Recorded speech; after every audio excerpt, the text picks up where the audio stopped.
This is our Hidden Killers half year in review with True Crime Today.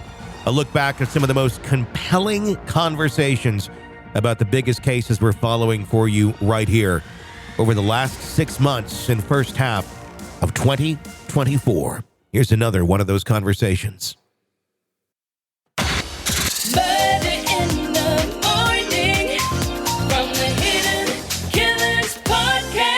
So the evidence, as we know it to be thus far, pretty damning in the case against Bryan Kohberger. I think most people would look at this and go, yeah, kind of open and shut, but is it?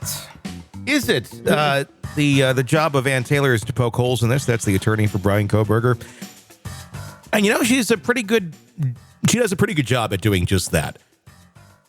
As we've been seeing recently in this case, of course, if you're just catching up, Bryan Kohberger, the man accused of murdering the 4 University of Idaho college students almost two years ago in Moscow, Idaho.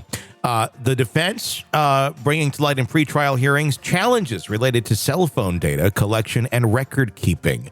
The cell phone analyst Cy Ray, expected to testify as an expert witness at the trial, expressed concerns about the accuracy and organization of evidence provided by law enforcement. A pretrial hearing in the case against Bryan Kohberger, the graduate student accused of fatally stabbing the University of Idaho students, revealed significant challenges related to this and have a lot of concerns about the accuracy and that organization. Ray, a former police detective from Arizona, typically serves as an expert witness for prosecutors in a criminal case. However, his testimony in this case has raised eyebrows because it actually is kind of going towards the defense. What's your thoughts on this thus far?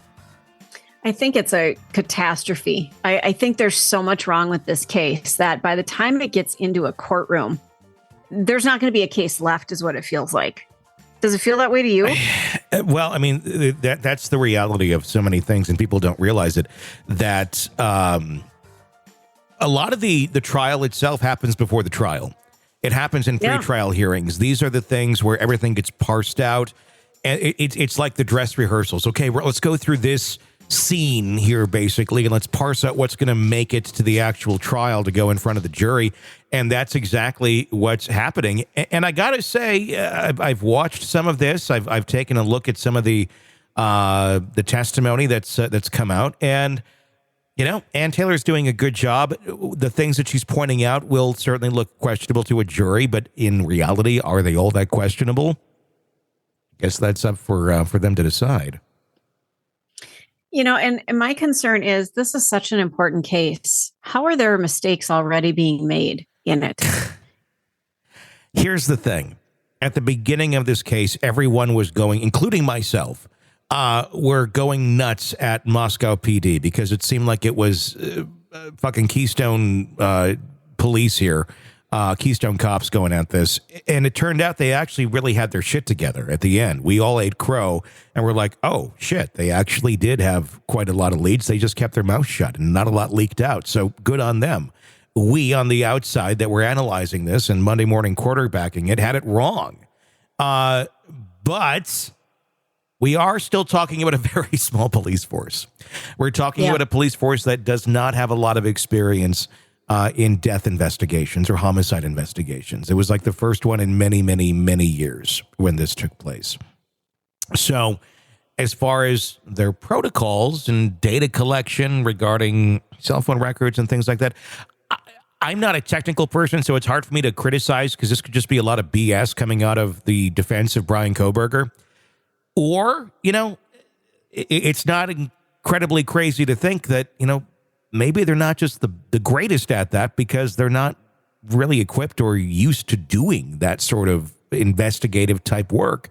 I could be wrong, but could we find some errors in here? Yeah, I mean, we find that in cases where investigative teams have tons of experience. People are prone to making errors, but are those errors something that really truly question the guilt or innocence of Kohberger, or are they things where one can really make a big stink out of and make it look like something far greater than it actually is?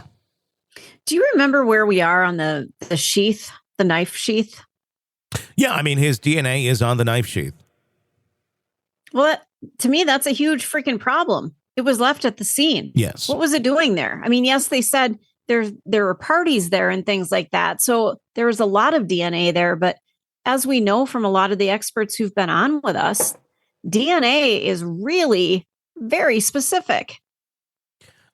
It is. And the analysis, the different types that have been done on these things thus far, it proves it that it's his DNA there beyond a question of a doubt. As far as how it got there, that is the other question. Is it because he used the knife sheath to commit these murders? Did he somehow get his DNA on in some other way, shape, or form? Because there's not a lot of DNA otherwise it seems to have been collected. There has been some other male DNA collected around the house. It was a party house, though, so you're going to find other DNA around. You'll probably find, if you really wanted to, a lot of DNA around that house of other males. It doesn't mean anything that necessarily has anything to do with the murder because, it could be on the kitchen sink, turning the faucet on and off. It could be on anything, really, because people come and go. But if you're talking about things that are key to the case, like the knife sheath and the DNA that's on it, and it points to the person that seems to have no real legit alibi and seems to have what we can understand, a weird motive on this and very questionable behavior leading up to this, that really points in the direction of probably who it is. It really does. Oh. Let's take a listen to this. This is Ann Taylor questioning phone data initially, location data on the phone that they're missing some of it. Let's hear what they have to say. You just told us that you think we have most of it, but there's some significant parts that are missing. Yeah, and I want to qualify that just so it's really clear, because I understand it's starting to get very technical. There's over 500,000 lines of data that was turned over. So I'll make it clear, there's a lot of data that has been produced. I would say, in my opinion, looking at what's been produced, probably 2 or 3% is missing. But it's not the amount of data or the time of the data, it's the locations of the data. Some of the most significant locations in this case, we're missing some data. Those significant locations, have they been depicted or captured on the cast draft report? They have. And tell me what those locations are. What are we missing? I am unable to find any measurements along, I believe it's 270, the Moscow-Pullman Road. If you drove the most direct route from Pullman to Moscow or vice versa, pretty much as soon as you're leaving Pullman to the time that you arrive in Moscow, we are missing that entire stretch. And if there's ever been a case that we need to look at, what does it look like when a phone travels from Pullman to Moscow? This is probably the case. We have the neighborhood around the crime scene, but we don't have the crime scene. Normally, that wouldn't be too terribly significant because if it's a flat area, there's not a lot of vegetation or mountains. You could probably interpret the same. The location of this crime scene is very unique because it sits on a mountain. Part of it is shielded by a mountain. There's a lot of other big, thick, dense apartment buildings there. Your phone is going to behave differently inside of that residence than it might on the road behind the residence or in front of the residence. I can't find any drive test data that actually encapsulates any part of the property. This is something where they're going to need some experts to go in and play with cell phones and see exactly what they can find out. Although we're talking 2 years ago, we're talking cell phone towers that have been updated, so exactly what they find today is not going to be very evidentiary of what things were like at that point in time. We're talking about signal getting back to the cell carrier of location of where someone was, and there's question here, and Taylor's pointing out, like, there's little gaps in this that shouldn't necessarily be there. But, shouldn't is one thing, but are they? And it makes sense why, because of just signal coverage. Yeah, it actually kind of does. It's not really that questionable about where the location is and how coverage can be spotty at times. That's not a crazy concept, I guess. Well, and again, what are we looking at here? There's another hearing, August 29th? We don't have a trial date. This is, I understand you have to prepare for a court case, but are we ever going to see this man on the stand? We're following a lot of cases like that. Kouri Richins, when's that going to take place?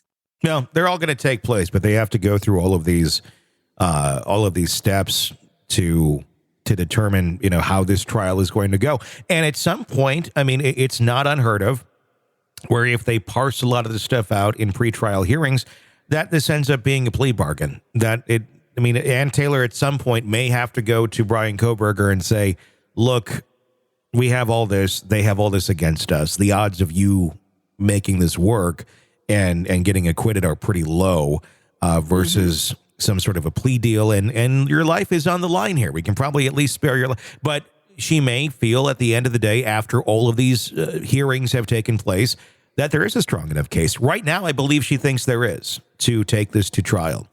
But this is what the pretrial hearings are all about, to parse that stuff out so they don't get to a trial.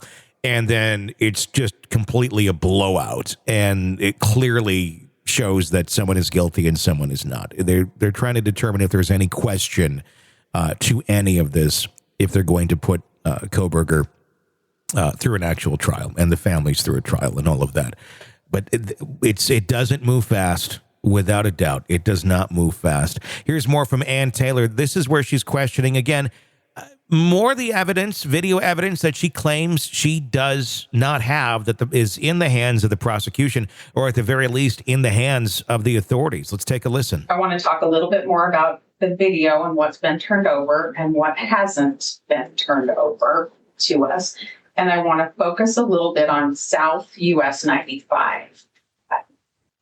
Do you recall that south of Moscow on US 95 is the path that you put in your search warrant and affidavit alleging that Bryan Kohberger left Moscow going south on US 95? Yes, ma'am. All right. And are you aware that one of the videos that you gave us, the coffee shop there on South 95, that leaving Moscow, you have to pass that covers 5 a.m. to 6 a.m.? I do not recall the time frame for that. And so the time frame in these videos would matter, right? Certainly.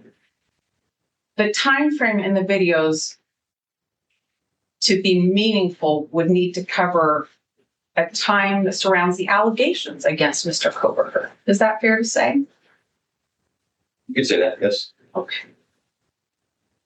And are you aware that Kouri Construction had a video, and that also has a very limited time frame, like 5 a.m., just 1 hour of video also? Sounds vaguely familiar, yes. And that's also south on Highway 95. Is that right? Yes, ma'am.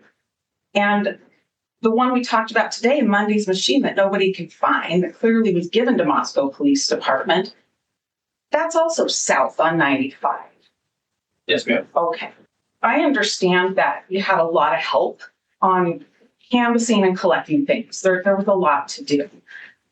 But as the lead agent and the lead department, is there some kind of inventory of these videos, like a general inventory that would help me know what you have and why you don't have the relevant timeframes? The inventory that would be most useful to you is the inventory of evidence that has been booked into the Moscow Police Department. That's the inventory. And I did come see the evidence. That's fair. I did come see the evidence. We didn't watch videos together, though, did we? No, ma'am. And would you agree that that evidence is on thumb drives with stickies on papers that tell us different things, but not like an inventory of what's on each thumb drive? I am not aware of an inventory of each individual thumb drive. Okay. So for us to do that together would take some days to inventory it all together. Is that right? Yes, ma'am. And that's my best way to try to find this Monday's machine. Sure. And Kouri Construction. Yes, ma'am. Okay. That's it. Thanks. I've never really been very sympathetic to the defense on this, but look, if she doesn't have the information and the data and it's there, they need to give that to her. Because the last thing we want is some technicality because somebody dropped the fucking ball, and then they could all be appellate issues. Every time somebody drops the ball on this, there will be appellate issues on it. So let's not let that happen. Let's go through this trial. Let's get it done right the first time so these families don't have to suffer even longer than they already are, where this all being up in the air, and do it correctly. So and she's been saying for a while, we don't have this. We don't have this. And now she's being specific. We don't have this, and you know you have it. Okay, well, we can figure it later. So, yeah, she shouldn't have to go that far to push just to get basic shit, quite honestly. No, and it kind of feels like, oh, you just got caught, so now you're going to hand it over. Yeah. You know, you've had it this whole time, but now that she figured out, wait a minute, I don't have this, you have it, I should have it. Oh, Yeah. okay, you can have it now. And maybe it's just wait a minute. Yeah. Maybe it's just a fuck up. Maybe it's just who knows? I don't know. I'm not going to try and make excuses, but it certainly is something where let's be on the up and up on this on every side, because you don't want appellate issues. And if there's nothing to hide, there's nothing to hide. Where at the end of the day, we are interested in justice for this case. And if that's Bryan Kohberger, that goes down because he did it, then it's Bryan Kohberger. If there's some reason or something that we're not seeing, then we should see that too. If it exonerates him in some way, shape, or form. I don't believe there's anything that's out there. I really, truly think she's just kind of parsing everything she can because that's her job. But if there is something that needs to be seen that has not, they should be able to see it. That's how this works. So That's how it's supposed to work. In theory. Again, I'm guessing Ann Taylor is doing her job, and she is making mountains out of molehills. But if she needs to have the molehills to take a look at first. Otherwise, she will make a mountain out of them. So give her the fucking molehills. And then let this thing continue on. Want to listen ad-free? Want advanced access to all of our interviews before anyone else? Become a True Crime Today Premium Plus subscriber on Apple Podcasts. You get every episode commercial-free. So you can binge on true crime until you can binge no more. Search True Crime Today Premium Plus on Apple Podcasts now, or go to our podcast page and sign up now. More of the Hidden Killers podcast next.